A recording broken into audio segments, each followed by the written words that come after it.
What is going on out there, peeps? Alrighty, let me give a shout out to Mikey P for sending me this article. So here we go. It's the White Papers for Economic Reform. This is the final report of the crisis cell for financial and fiscal reform that's being presented to Parliament that needs to be adopted. Now remember, keep in mind, when the finance minister said that this was going to be put forward, it was more geared towards future governments because he did not feel he would get the support needed for these types of reforms with the current parliament. So when early elections come, I'm sure a lot of this will be implemented there. Who knows? Maybe they will. Maybe they will go ahead and vote this in. We will see. But already protesters, the state of Iraq is in high alert right now because of the popular mobilization group. These are your Iranian back puppets. We're going to get into that here in just a second. We're going to go over it now that we have the details of the white papers or the economic reform papers. You guys can see the details for yourself because there is some exchange rate talk. Quick reminder, everybody, if you are thinking about buying precious metals, and you should, give our friends over there at Money Metals Exchange a consideration. The link is in the description.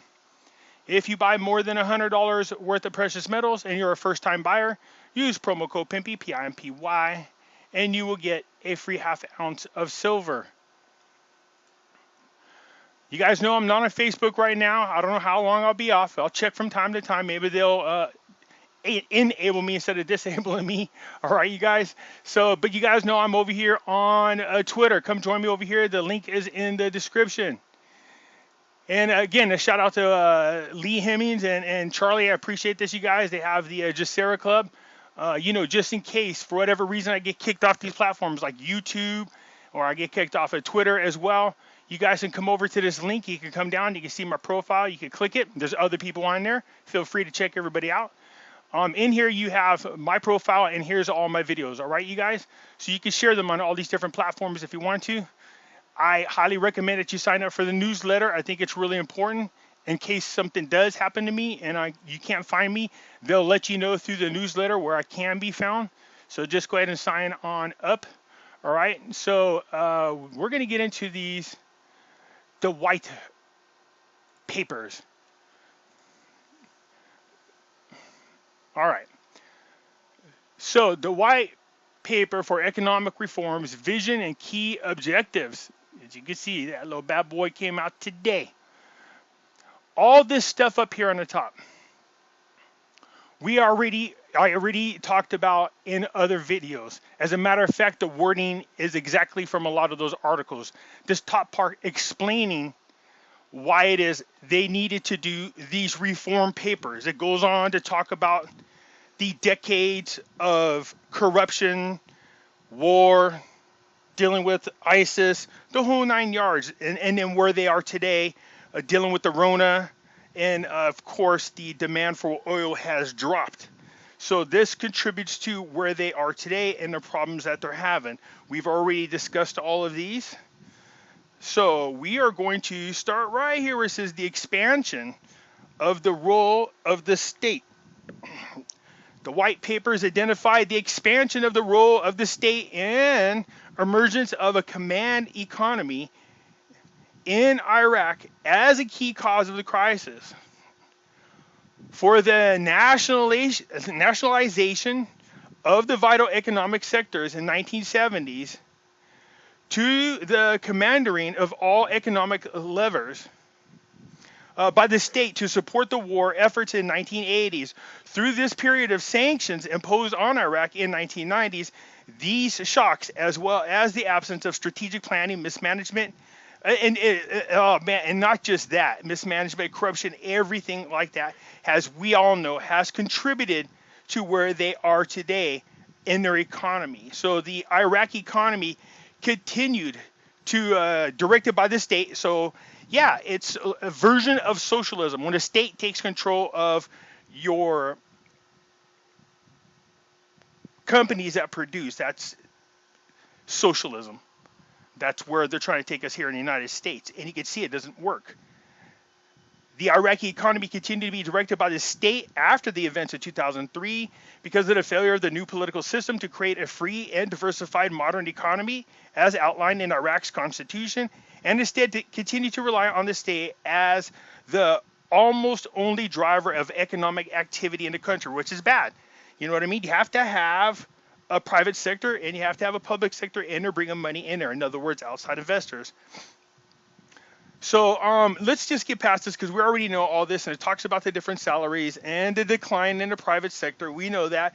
And so what it says is the white papers identify other factors that led to the deteriorating economic situation in Iraq, is most notably the collapse of oil revenues. We know the Rona, mismanagement and lack of planning, the weakness of financial institutions, the absence of modern coherent systems for managing state revenues, an ineffective and outdated banking sector, complex and antique government procedures, destruction of infrastructure, and the cost of the war against the Daesh terrorists. Now, not just that, but they weren't going to do any real updates in these areas. Of course, they were old and outdated. Old, outdated allowed the corrupt people to do what they did for so many decades because the system was so old, the way they were doing things was making it very easy for the corrupt people to be corrupt and steal money from the Iraqi people. So the banking sector, if you guys remember back in sometime about last summer of 2019, the bank was updating all their systems. You know what I mean? Again, these are all the things that contribute. Having a more updated system contributes to being able to identify irregularities or possible laws being broken within the banking sector, but not just there, all over. I mean, the ports had issues. Remember that? They were saying it was so outdated, it was easy to commit a lot of corruption there. So let me just put it this way. There were a lot of areas that were controlled by the government that the systems were so outdated, it made it very easy for a ton of people to be very corrupt there and rip off a lot of money from the Iraqi people. So that's what's going on here. The two strategic goals. All right, the two strategic goals. The white paper identifies the two overarching strategic objectives. Sorry, I had to reach for more water there. You know how I am when I talk.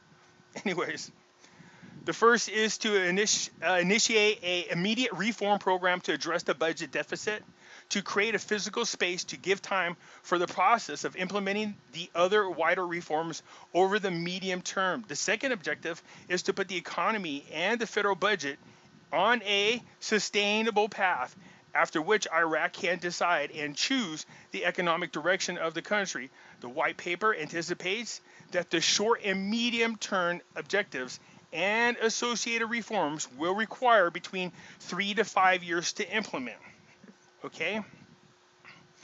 So keep in mind, whenever reform papers are given to governments, they give you what they think will take X amount of days to implement. It could be shorter and it could be longer. You know what I mean? So a lot of people have been trying to zero in on this 3 to 5 year part of the reform papers as them saying that the rate change won't happen for 5 years. I said, I don't know how you guys get that from there. They're just talking about the implementation of what they need to do, the procedures, the policies. Those are what they're talking about, all right? So it doesn't mean that that's how long it's going to take for the rate change. So I don't want you guys to think that. We have no idea. The reform pillars, the white papers identify 5 key pillars for the reform programs. All right, let's have fun with this and see what's going on. Achieving sustainable financial stability. Key reforms include reducing the deficit from 20% to 3% of GDP and expenditures on salaries from 25% to 12.5% of the federal budget. Reducing salaries is what they're talking about. I'll leave this link so you guys can come here, and women, and read these yourself so you can see what I'm reading. But up above it explains how salaries for certain positions exploded over the last 10, 15 years. Well, I should say since 2003 due to a lot of corruption. So they need to pull that back a little bit. collecting electricity tariffs from all users based on the real price of fuel in global markets, recovering and returning Iraq's smuggled and stolen money. Now remember, they had identified Maliki had stole something in the neighborhood of like 600 billion dinars and then spread it out to all his family members trying to hide it. So they're all under investigation. So, and we know that in the past, they have arrested and busted gangs that had stolen a lot of money. So they do a really good job of this. So we'll keep an eye on that. I'll be impressed if they actually go in and they should arrest Maliki. If this guy committed crimes, they should do that. It's like people, I'm having talks with people, you know, it doesn't make a difference if you're on the left side or the right side of politics. If Joe Biden and his family committed provable crimes, I don't want to hear this crap like, well, you shouldn't say anything before an election. No, the people have the right to know before the election. Okay? So look what happened to Trump. If it was the other way around, they would already be crying that he's not eligible. So technically, Joe Biden is not eligible, okay, because he's under investigation. But nonetheless, the point I'm trying to make is this. Some of these politicians hold these really high-ranking positions, and for some reason, there's this unspoken rule that these people tend to be untouchable. I've had arguments back and forth with people when people go, do you think Obama committed all these crimes? And I'm like, hell yeah. They go, they're not going to arrest him because he's an ex-president. I'm like, but the point is, I don't think they will arrest him. I'm hoping they do. If let me clear this up, if it's proven that they've committed crimes. But more to the point, it shouldn't make a difference. I don't care if you're Republican or Democrat. If you find that any official, including the president, I love how when they were investigating Trump, what were they saying? No one is above the law. Nah, see, it goes both ways. So it shouldn't make a difference who the politicians are, just like here in Iraq. If they are busted for committing some serious crimes against their own people, there needs to be a price to pay. They can't keep saying Maliki is untouchable and you're not allowed to investigate him. So right now they're investigating his family. My guess is if they start finding out that they link things to Maliki, he does need to be arrested and charged. That goes with any country for that matter. So, increasing revenues from customs and taxes, all right? And they've been doing a really good job of that. But you can't do a lot on taxes because right now they've been kind of exempting people on taxes. They call them dues. But people are getting their salaries just because they're struggling right now. So, again, eventually as the economy grows and investors come from the outside in and start bringing in business and people start going back to work, eventually start paying taxes, which again is another form outside of just oil that the government could generate revenue. Reforming Iraq's pension fund and move to gradually end the federal budget support. Yeah, it should be an independent fund altogether that all the people have already contributed into, and government should not be allowed to touch any pension funds, in my opinion. These people worked hard for their retirement, and they deserve it without any interference by governments, and that's the same here in the United States. Reforming financial management systems, yep, they have. Reviewing the current exchange rate of the dollar against the dinar. So again, listen, they said they're just reviewing the current exchange rate of the dollar against the dinar. As the dollar continues to get weaker, other currencies will rise up against it. This is good for those of us holding on to foreign currencies as an investment. We want to see that happen. Okay? So here we go. Number 2, implementing strategic reform and creating sustainable job opportunities. Oh, I got to make a correction about something. I was going to make a correction earlier. I noticed that I did it when I was watching my video over. And then to make matters worse, Nate caught it and he called me up and gave me crap about it. So what I said was Iraq and Africa, these were 2 countries that had a lot of resources. They should be really rich. Okay, Africa is a continent. Yeah, I do that all the time when people go, what country you from? And they say America. I always say America is not a country, it's a continent. So the fact that before I can go on and make the correction, Nate caught it to give me crap drives me insane. Because when I heard the video, I was like, oh man, I gotta fix that. But anyways, you guys, yeah, I know Africa is a continent. My bad, sometimes I get ahead of myself. Implementing strategic reforms and creating sustainable job opportunities. Key reforms include modernizing and rehabilitating the financial sector, modernizing and rehabilitating the bank sector, supporting the development of private banks, reforming government banks, and introducing and activating the core banking system in Al Rafadian and Al Rashid banks. Let's see here, expediting the development of e-banking services, establishing new trade markets, such as commodity markets and a currency exchange market. We need to see the Iraqi dinar become eligible and start trading on the Forex. And then see, once they get to a point where they could do this, they'll probably just float the dinar and let the market decide from there what the exchange rate is. We'll see. Again, for those of you who don't know what we're talking about, when we talk about different types, there's floating rates, which means the market that determines what your value is. There's what's called a fixed rate or a managed rate, which is known as a dirty float.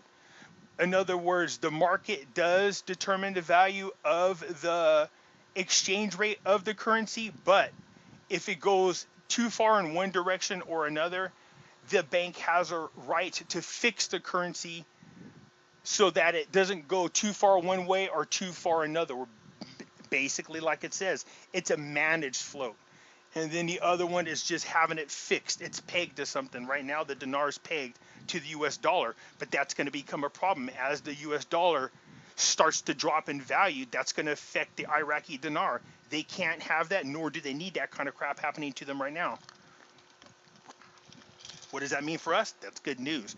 We need them to unpeg from the US dollar. All right, so where we at over here? Supporting the sectors that drive the economy, such as agriculture, oil, and gas, introducing the private sector support fund, simplifying procedures and providing other non-financial aid, creating job opportunities in the private sectors, and supporting small and medium enterprises, adopting a national strategy for education and training that links educational outcomes with the future needs for the labor market. Okay, so I like that Iraq seems to be focused on doing what they can to strengthen their dinar. All right, that's good. Obviously, it's good for us as well as them. But what I have not seen yet, because I've not gone all the way down on here, is I don't see them focusing too much on any type of central bank cryptocurrency. Not yet. We'll see what happens. It might be coming up here pretty quick. Okay, so number 3, improving basic infrastructure. Increasing the effectiveness and improving the performance of all parts of the Iraq electricity sector, which is being done. Developing Iraq's digital infrastructure, including the introduction of an advanced technology, 4G. They're not even on 4G yet, just so you guys know. At the beginning of next year, and preparing for the introduction of a 5G technology. So modernizing the legal and regulatory framework of the transport sector and encourage private investment in transportation. Developing industrial cities and free zones in Iraq. Okay, good. This is what we need them to do. This is what they should be doing. They need to encourage outside investors to come in. Number 4, provide basic services and protecting vulnerable groups during and after the reform process. So I told you guys the real vulnerable group are those people who are on fixed incomes, whether it's welfare, disability, or retirement. This is why when you hear all this talk about, them decreasing the value of the dinar versus the dollar, which I always say is bad. It is bad. You don't want them to increase the exchange rate, which devalues the dinar. It affects the poor people. And right now is not the time to do that crap with the Rona and everything else. If anything, you need to go in the opposite direction. So here we go. Number 5. Did we do this already? Nope, we didn't. Number 4. Improving water supply for both drinking and irrigation, and complete sanitation projects and networks. Building 1,000 new schools during the period of the reform program. Reforming the social security system. Establishing a unified and financially sustainable pension system for all Iraqis, whether they are working in the public, private, cooperative, or mixed sectors. completing and implementing the draft health insurance laws to ensure that all Iraqis have access to essential health services. In case you have not figured out, with all the things they're talking about, you can tell they are damn near starting from scratch. They literally are. So that's why I tell you guys, look, the dinar is a good investment. But also for those of us who have bought into the ISX, which is the stock market in Iraq, you can see we are on the ground floor. They're getting ready to rebuild everything. All that will do is will increase the value of our shares as time goes on. So this is good. This is why I do read these other parts of the news, not just about the dinar, but also what's going on with the economies. 5, and the final one. Improving governance and introducing change to the legal framework to enable institutions and individuals to implement reforms, reviewing and amending the official guides in relations to government contracts. Now, if you remember right, they're reviewing contracts right now because they found in a lot of these contracts that there's some real corrupt stuff going on. So that, I don't know if they're at the end of that. That could be what this is talking about, but for the most part, they found a lot of corrupt stuff within these contracts. Introducing e-governance system to strengthen oversight of government, contracting and collection of taxes and customs, while with specialists investigating international organizations to return the large sums of money smuggled out of Iraq. Good, get the bad people. Introducing an electronic governance system in the field of governance, contracting, and tax and custom collections. Completing the projects establishing the National Information Center to facilitate the introduction of government's e-services to citizens. So in other words, they're upgrading. So let me see if I can just put this in a nutshell. But I will leave this for you guys to come in here and read in case you're interested. And you can see why it is I'm happy that I have bought into the ISX. And I have my little blocks that I bought. So I'll get a hold of the person that's running that and see if there's any more blocks left over for those individuals who are interested in buying in on that. I mean, that's nothing that I control. I'll just recommend it to you guys. And so they will be able to answer all your questions. But for the most part, all this is they are starting from scratch. Infrastructure, updating all their systems, fixing the electricity lines, making sure that people have basic needs, making sure that they secure the country and protect their borders, making sure it's very inviting to outside investors who want to come into Iraq, making sure they feel secure about being able to invest in Iraq, doing away with corruptions, finding all the money. These are all the things we want to see. So here it is. Here is the reform papers. Like I said, when I told you guys were expecting, and some of you were told by other YouTubers, that the rate change was in these reform papers. They're not in the reform papers. What did I tell you? They had in them. What did I say? I said in there is the talk and the review of the exchange rate. I didn't think you were going to see the actual exchange rate in the white papers. Having said that, all right, having said that, that doesn't mean that the white papers won't trigger some type of announcement on the exchange rate. I still think if you guys have not seen the video that I put out called The Plan to End It All, I highly recommend you go check it out, because you're going to see that I absolutely believe, not just me, but a lot of other people absolutely believe that whatever's going on right now, the Iraqi dinar is going to play a very big role in whatever's coming up. Again, I've said months ago that the Iraqi dinar, I have a feeling, is going to be some poor man's reserve dollar for whatever this thing is that's coming up. Also keep in mind, if you get enough of these nations to agree on it, what they'll do is, and I know a lot of banks, central banks, are holding on to large amounts of Iraqi dinar. Also know that a lot of countries are putting it on their books for assets. So if the exchange rate goes up pretty good, they can actually hold the currency on as an asset. All right, and it helps their situation out. Okay, you guys, so that's it. There's the reform papers. Thank you again, Mikey P, for this kind of stuff. And if you're thinking about picking up on some more dinars, look, I tell everybody this is what you do. Set a goal. Don't get too crazy on them. I mean, for me, it was 5 million. I have 5 million Vietnam Dong, 5 million Iraqi dinar. I don't want to get too far in either direction. That doesn't mean I don't have any faith in it, but I'm very smart. Look, I think it's a low risk, high reward situation. But again, it's not. That's not the issue. It's the probability. You know what I mean? Is this going to happen? What it sure to hell looks like it's going to happen now. But I don't want to run out there and start hawking my house and buying, outrageous amounts of either of these currencies. Okay, so set your goal. People say, well, what's the minimum you should have? I said, look, everybody should be different. I don't want to tell you what your minimum and maximum are. You know what I mean? Because everybody's different. I'm just saying for me, my goal was 5 million. I achieved it. And the bulk of my money goes into what I love most, which is my precious metals. All right, you guys. So that's it for now. Leave a comment. Let me know what you think. It is being reviewed. We know that. We have already heard that that is happening. Again, I want to stress this because people are already talking about this. They're saying, oh my God, the rate change is not going to happen for 3 to 5 years. That's not what this says. It says the white papers, the policies and procedures, the reforms they need, that they need to get this country back on track. That's what they're talking about. That's nothing to do with the rate itself specifically. All right, you guys, that's it for now. Leave a comment. Let me know what you think. I'll come back and check it out and answer any kind of questions that you might have. If you're not a subscriber, please do so, because when you do, it helps out the channel, and I surely do appreciate it. And I'll catch you later.